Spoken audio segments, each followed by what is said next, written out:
Mirë, takimi i parë i Komunitetit Politik Europian u mbajt me 6 tetor të 2022-shit në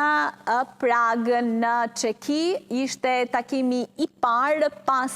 një deklarate të bërë nga presidenti Emmanuel Macron, duke sjell në tryezën e diskutimit një ide të vjetër në fakt, por që duket se tashmë po jetësohet. Shumë kush pati skepticizëm për mënyrën se si do të operonte, dikush e quajti si paradhom të Bashkimit Evropian, u quajt si një farë ngushëllimi për vendet të cilat nuk mund t'i bashkoheshin asnjëherë Bashkimit Evropian, por edhe për skepticizmin në rritje që ishte në ato momente në Bashkimin Evropian, nëse duhet të vazhdoj apo jo me zgjerimin. Qëllimi i Komunitetit Politik Europian është të nxjisë dialogun politik dhe bashkëpunimin për të adresuar çështjen e interes të përbashkët, të forcojë sigurinë, stabilitetin dhe mirëqenien në kontinentin evropian. Kjo platformë për koordinim politik nuk zëvendëson ndonjë organizatë, strukturë apo proces ekzistues dhe aktualisht nuk synon krijimin e një të reje, ka qenë këto sqarimet që janë bërë nga ana e drejtuesve të Bashkimit Evropian. Në një kohë kur stabiliteti dhe siguria e Europës po kërcënohet, kemi nevojë për më shumë dialog, më shumë dëgjim, më shumë mirë kuptim të ndërsjellët, jo më pak, dhe këtë e arritëm në takimin e parë të Komunitetit Politik Europian, tha aso kohë ish presidenti i Këshillit Evropian, Charles Michel. Dy çështje që dominuan në takimin e parë në diskutimin mes liderëve ishte paqja dhe siguria, veçanërisht lufta e Rusisë në Ukrainë dhe kriza energjetike. Takimi është mbajtur me 6 tetor të 2022-shit, disa muaj pasi Rusia kishte sulmuar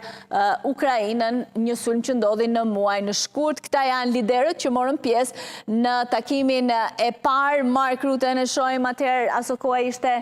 kryeministër i Hollandës, Ursula von der Leyen, presidente e Këshillit Evropian, tashmë është në mandatin e saj të dytë, e me radhë liderët të cilët, një pjesë të cilëve në fakt edhe kanë ndryshuar shumë pak, janë ata që vazhdojnë të ruajnë pozitat e tyre. Takimi i dytë, kalojmë në ledin tjetër. Takimi i dytë i Komunitetit Politik Europian u mbajt në 1 qershor të 2023-shit në Moldavi, një vend i cili vazhdon të mbetet i rrezikuar nga presioni, kërcënimi dhe lufta hibride e Rusisë, një përpjekje që u pa edhe në zgjedhjet në këtë vend, kur u synua të ndryshojë drejtuesja aktuale Maja Sandu me një pro-rus. Qëllimi,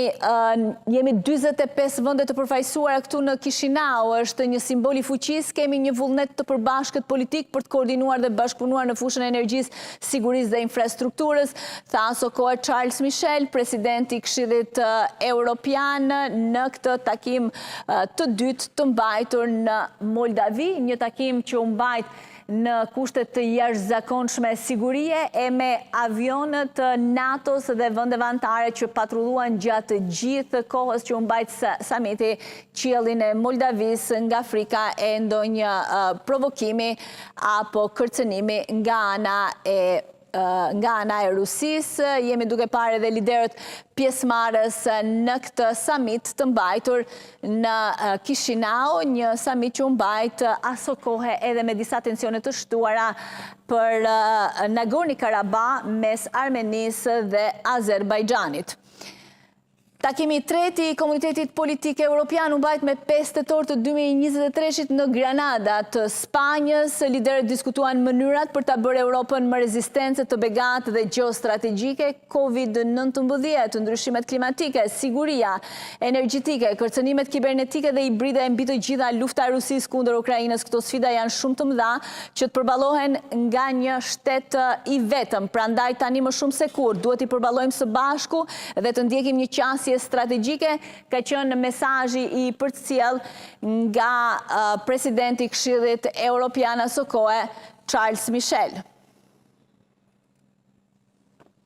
Takimi i katërt i Komunitetit Politik Europian u mbajt në Mbretërinë e Bashkuar menjëherë pasi në kryeministri britanis u zgjoll laburisti Keir Starmer.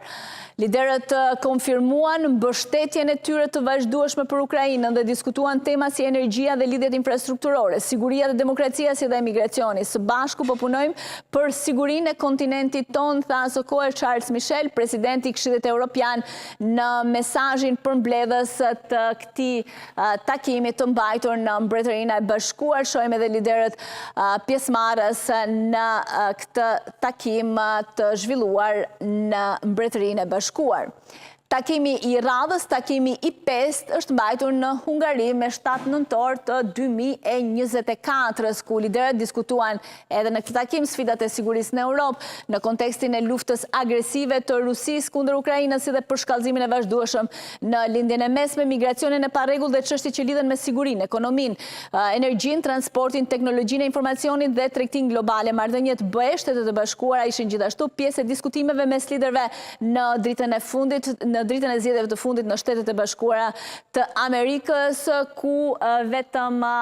disa ditë më parë ishte zgjedhur si president i Shteteve të Bashkuara Donald Trump. Duhet kujtuar se ky takim u mbajt ndërkohë që Hungaria kishte presidencën e radhës së Bashkimit Evropian, një presidencë që nuk shënjoi asgjë për shkak të qëndrimeve që Hungaria ka pasur gjatë gjithë kohës, si për afrimin me rregullat e Bashkimit Evropian, por edhe një për afërsi që Viktor Orban ka mbajtur me Vladimir Putin, ndryshe nga të gjithë liderët e tjerë të vendeve anëtare të Bashkimit Evropian. Ai së bashku me Slovakun Fico kanë qenë të afërt, madje shpeshherë kanë vënë në dyshim edhe sanksionet e Bashkimit Evropian dhe masat mbështetëse për Ukrainën nga vendet anëtare. Le të shkruajmë së bashku të ardhmen tonë, të ankoruar në paqe, shpresë, stabilitet, begati të përbashkët, tha së kohë Charles Michel, i cili ishte edhe samiti i fundit i komunitetit politik që merrte pjesë pasi pas zgjedhjeve në Bashkimin Evropian, vendin e tij e mori Antonio Costa, i cili do të jetë sot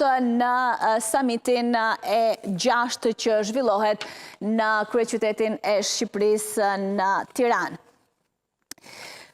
Ndërkohë që për të ndalur pak tek pjesëmarrësit, kush janë vendet pjesëmarrëse në këtë summit? Kemi 27 vendet anëtare të Bashkimit Evropian, të cilët përfaqësohen në këtë summit me president, kryeministër apo monark në vende të tilla që kanë monark, por disa prej tyre kanë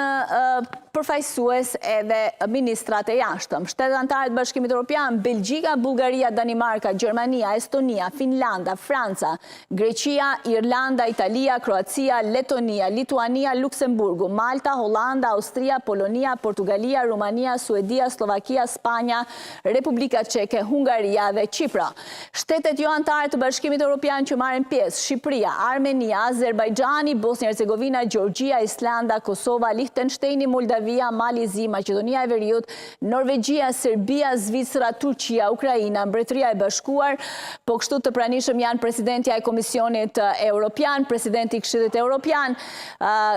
presidentja e Parlamentit Evropian, sekretari i përgjithshëm i Këshillit të Evropës e drejtues të tjerë të institucioneve ndërkombëtare evropiane.